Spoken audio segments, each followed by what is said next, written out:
Good morning friends, welcome back to another video. आज हम economics का न्यू चैप्टर अनएम्प्लॉयमेंट के बारे में पढ़ेंगे। राइट, सबसे पहले हम अनएम्प्लॉयमेंट को समझेंगे, किस तरह से गवर्नमेंट डिफरेंट सर्वेस की हेल्प से अनएम्प्लॉयमेंट रेट को समझती है या जानती है, ये देखेंगे। और अनएम्प्लॉयमेंट रेट के कितने टाइप्स होते हैं, इसको समझेंगे। अनएम्प्लॉयमेंट के इंडिया में कारण क्या है, ये भी हम देखेंगे। और इस पर्टिकुलरली अनएम्प्लॉयमेंट के टॉपिक को थॉरोली समझेंगे। ठीक है, सबसे पहले शुरुआत करते हैं अनएम्प्लॉयमेंट से। ये अनएम्प्लॉयमेंट होती क्या है? कहीं ना कहीं हम सबको ये पता है कि अनएम्प्लॉयमेंट का मतलब क्या है, बट एनएसओ, हमारा नेशनल स्टैटिस्टिकल ऑफिस जो है, वो एक डेफिनेशन बोलता है। ठीक है, according to NSO, unemployment is defined as a situation right in which a person lacks work. मतलब उसके पास पर्टिकुलरली काम नहीं होता और वो and seek work through any of medium like employment, exchange, friends and relative. Right, एक person है जिसके पास वर्क नहीं है, राइट, नो वर्क, राइट, तो वो अपने फ्रेंड्स की हेल्प के थ्रू राइट कोई एम्प्लॉयमेंट को सीख करता है, मतलब कोशिश करता है भी किसी भी मीडियम के थ्रू उसको एम्प्लॉयमेंट मिल जाए। ठीक है, तो इसका मतलब जो पर्सन काम करना चाहता है, विलिंग टू वर्क, उसकी बात हो रही है। राइट, जो पर्सन काम ही नहीं करना चाहता तो उसको हम अनएम्प्लॉयमेंट में क्यों काउंट करेंगे? राइट, जो पर्सन जॉब्स को ढूंढ रहा है उसके बारे में पर्टिकुलरली अनएम्प्लॉयमेंट में बात की जाती है। राइट, तो उसको अनएम्प्लॉयमेंट कहते हैं। Government uses periodic labour force सर्वे। राइट, इस पर्टिकुलरली सर्वे का इस्तेमाल गवर्नमेंट 2017-18 से कर रही है और ये एनुअल बेसिस पे आता है, हर साल आएगा। कौन निकालता है इसको? Periodic labour force survey, PLFS.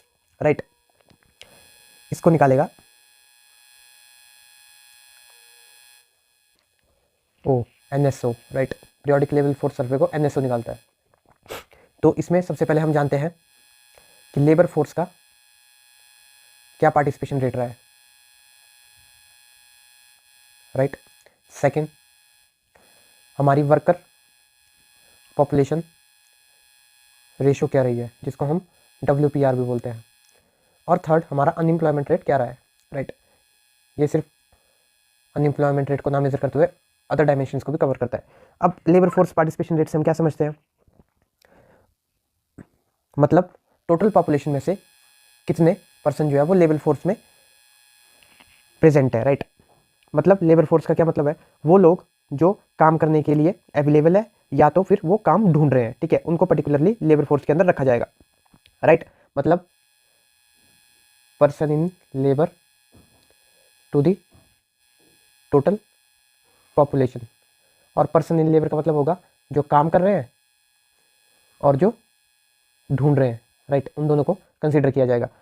On the other hand, worker population ratio की बात करें तो ये डिफाइन करता है कि कितना टोटल पॉपुलेशन में से एम्प्लॉयड पर्सन है, employed person to the total population. मतलब 120 करोड़ पॉपुलेशन में से कितने लोग एम्प्लॉयमेंट पा रहे हैं। राइट, कितने लोग एम्प्लॉयड है। और अनएम्प्लॉयमेंट रेट को डिफाइन करेंगे हम, जितनी हमारी लेबर फोर्स है उनमें से कितने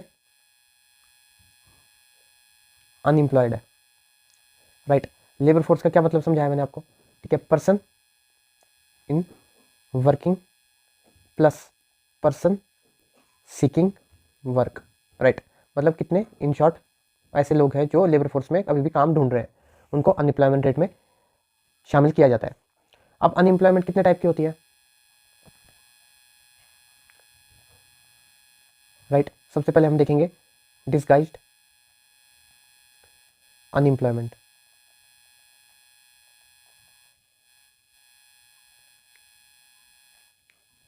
डिस्गाइज्ड अनएम्प्लॉयमेंट का मतलब क्या है? मतलब जब, ठीक है, the employed person are more than needed person. मतलब जितने लोगों की क्षमता है उससे ज़्यादा लोग किसी पर्टिकुलरली एरिया में प्रेजेंट है। तो क्या हो गया? मतलब अगर फॉर एग्जांपल कहीं 4 लोगों का काम है, ठीक है, 4 लोगों का काम है, वहाँ पे 5 लोग हैं, तो इस पर्सन की मार्जिनल प्रोडक्टिविटी तो 0 हो जाएगी। राइट, मतलब मार्जिनल प्रोडक्टिविटी से क्या समझ रहे हैं आप? मतलब ये पर्सन कितना कंट्रीब्यूट कर पा रहा है इस काम में, ठीक है। जहाँ ज़रूरत 4 लोगों की है, अगर वो वहाँ पे 5वां पर्सन काम करेगा तो मार्जिनल प्रोडक्टिविटी 0 हो जाएगी, ठीक है। इसको भी ध्यान रखेंगे, ये भी क्वेश्चन आता है। मार्जिनल प्रोडक्टिविटी 0 होने से वो डिस्गाइज्ड अनएम्प्लॉयमेंट कहलाएगी, मतलब जितने पर्सन की ज़रूरत नहीं थी उससे ज़्यादा को एम्प्लॉयमेंट दी गई। Second, structural unemployment. Structural employment में हम समझ सकते हैं कि जब मिसमैच हो, किसमें मिसमैच होगा, वर्कर की स्किल में और availability of jobs in market. मतलब एग्जाम्पल के तौर पे एक बीटेक स्टूडेंट है, बीटेक तो समझते हैं इंजीनियरिंग स्टूडेंट्स है, वो किसी बैंक में कैशियर की जॉब कर रहा है, राइट। तो ये स्ट्रक्चरल एम्प्लॉयमेंट में एग्जाम्पल आएगा, मतलब उस पर्टिकुलरली इंजीनियर की स्किल्स कुछ और है और वो जॉब कुछ और कर रहा है, इसकी वजह से ये स्ट्रक्चरल एम्प्लॉयमेंट में आएगा, राइट, जब आपकी स्किल आपकी जॉब के साथ नहीं मिलती। तीसरा, सीजनल एम्प्लॉयमेंट। सीजनल एम्प्लॉयमेंट से हम समझेंगे, राइट, जब पर्टिकुलर सीजन चेंज की वजह से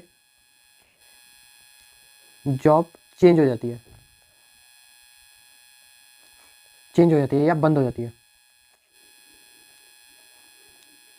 राइट। कंस्ट्रक्शनर, अभी इसका बेस्ट एग्जांपल है कंस्ट्रक्शन वर्कर्स स्लैश लेबर। कैसे, देखिए दिल्ली में पॉल्यूशन हाई लेवल पे, ठीक है, vehicular movement ban, right, vehicular movement ban, और इसके साथ साथ कंस्ट्रक्शन वर्क भी बैन। और ये हर बार है जब सर्दियाँ आती है, तो ये दोनों स्टेप्स दिल्ली गवर्नमेंट लेती है, इससे कंस्ट्रक्शन वर्कर्स की आमदनी पे फर्क पड़ता है, राइट। फोर्थ जो बात हम करेंगे वो करेंगे टेक्नोलॉजिकल अनएम्प्लॉयमेंट। टेक्नोलॉजिकल अनएम्प्लॉयमेंट, इसका मतलब होता है, ठीक है, हम सब जानते हैं कि टेक्नोलॉजी एडवांसमेंट हमें हर दिन देखने को मिल रहा है, हर दिन कुछ नया टेक्नोलॉजी में एडवांसमेंट्स देखने को मिलती है, राइट। मोबाइल फोन्स चेंज हो रहे हैं, इवन हमारे लैपटॉप्स जो है वो day by day new advancement दिखा रहे हैं अपने टेक्नोलॉजी में, ठीक है। तो इस टेक्नोलॉजिकल एडवांसमेंट की वजह से जब जॉब लॉस होता है, ठीक है, लेस स्किल पर्सन का, मतलब एक पर्सन है वो अपने आप को अगर अपडेट नहीं रखता तो वो अपनी जॉब खो देगा, राइट। जिस तरह से AI आया है उसने मल्टीपल लोगों की, ह्यूमंस की जॉब्स को रिप्लेस किया है कहीं ना कहीं, ठीक है, और ऑल दो ईजी भी किया है, जिसने इस टूल को मास्टर किया है उसने इस टूल की हेल्प से इवन अपनी स्किल्स को बेटर किया है, जिससे वो अपनी एफिशिएंसी को बढ़ा सके, राइट। बट दूसरी तरफ हम देखें तो बहुत सारे लोगों की जॉब्स भी गई है, राइट। तो टेक्नोलॉजिकल अनएम्प्लॉयमेंट का एग्जाम्पल AI हो सकता है बहुत बड़ा, right. Cyclic unemployment. Cyclic unemployment से हम समझते हैं जब, ठीक है, एक पर्टिकुलरली इकोनॉमी होती है, ठीक है, वो कभी रिसेशन दिखाती है तो कभी बूम दिखाएगी, रिसेशन दिखाएगी, बूम दिखाएगी, राइट।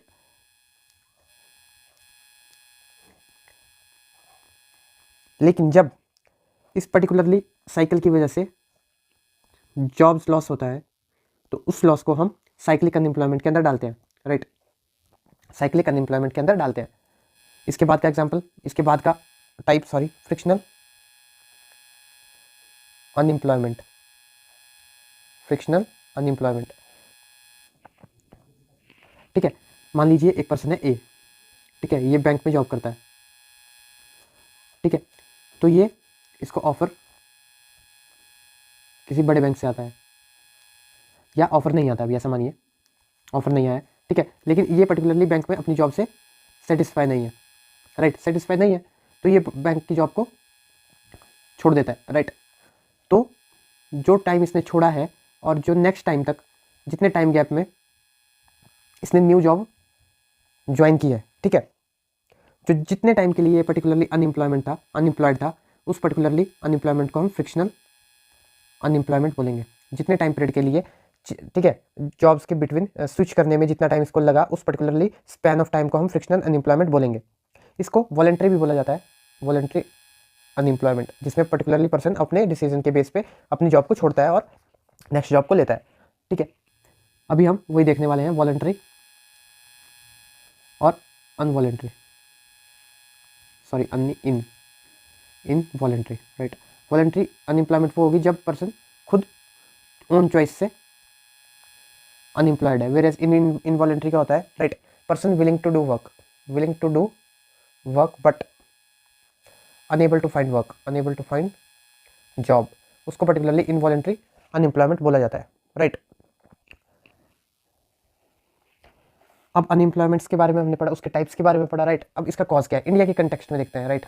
अनएम्प्लॉयमेंट रेट इतना हाई क्यों है, ठीक है। जब भी हम इंडिया की बात करते हैं तो पॉपुलेशन, जो कि हम सबसे लार्जेस्ट पॉपुलेटेड कंट्री बन चुके हैं, राइट, तो पॉपुलेशन को निगलेक्ट करना ना के बराबर है।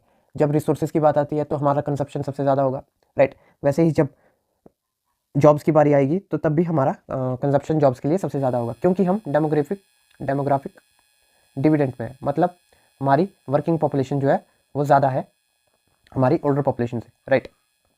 तो ये हमारे लिए एक फ़ायदे की बात है, बट कहीं ना कहीं डेमोग्राफिक डिविडेंड होने की वजह से हमारी जॉब्स की नीड्स ज़्यादा हो जाती है, राइट, जिसकी वजह से हमें कहीं ना कहीं जॉब्स क्रिएशन के ऊपर ध्यान देना पड़ता है।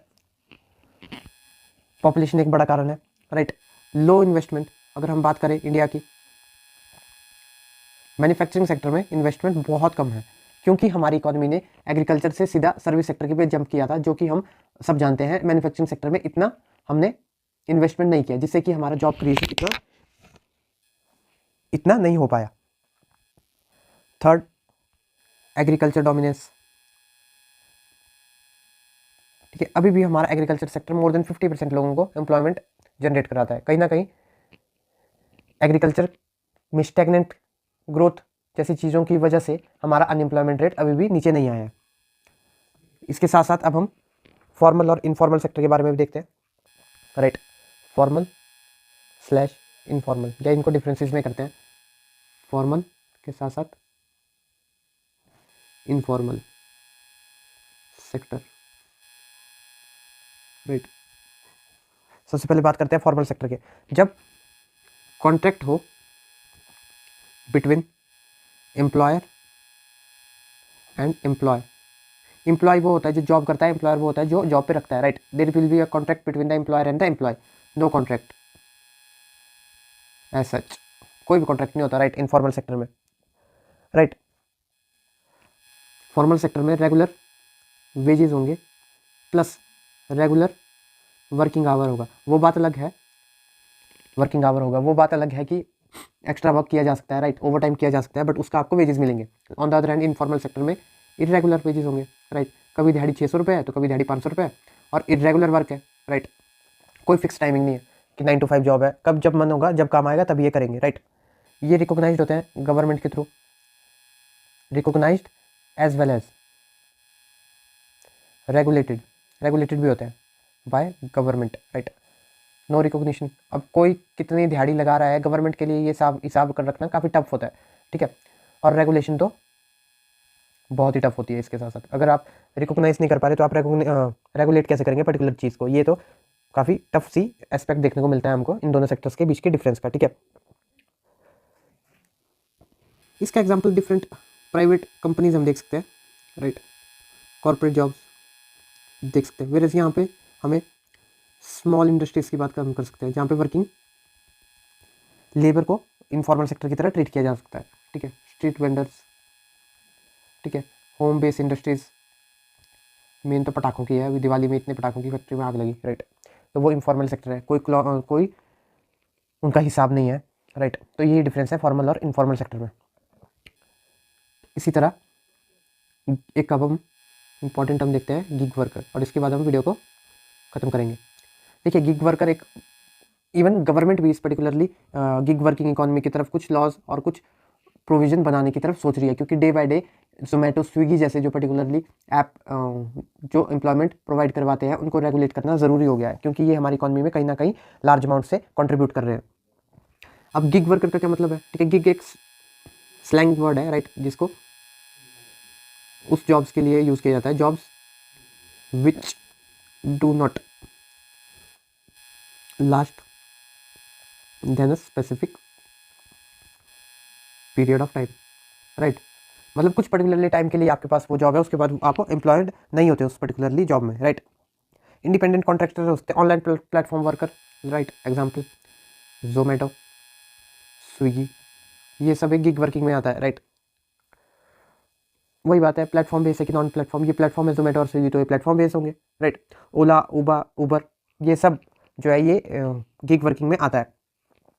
तो गिग वर्किंग हमारे इकोनॉमी में डे बाय डे इंक्रीज देखने को मिल रहा है, राइट। तो जैसे ही इस पर्टिकुलरली गिग वर्किंग इकोनॉमी के लिए कोई पॉलिसी आती है तो आपको ध्यान में रखना और उस पर्टिकुलरली पॉलिसी को पढ़ना है। तो चलिए ठीक है फ्रेंड्स, लाइक कीजिए, सब्सक्राइब कीजिए और कमेंट कीजिए वीडियो के नीचे, ताकि मैं रोज़ इस तरह की वीडियो आपके लिए बनाता रहूँ। Thank you very much.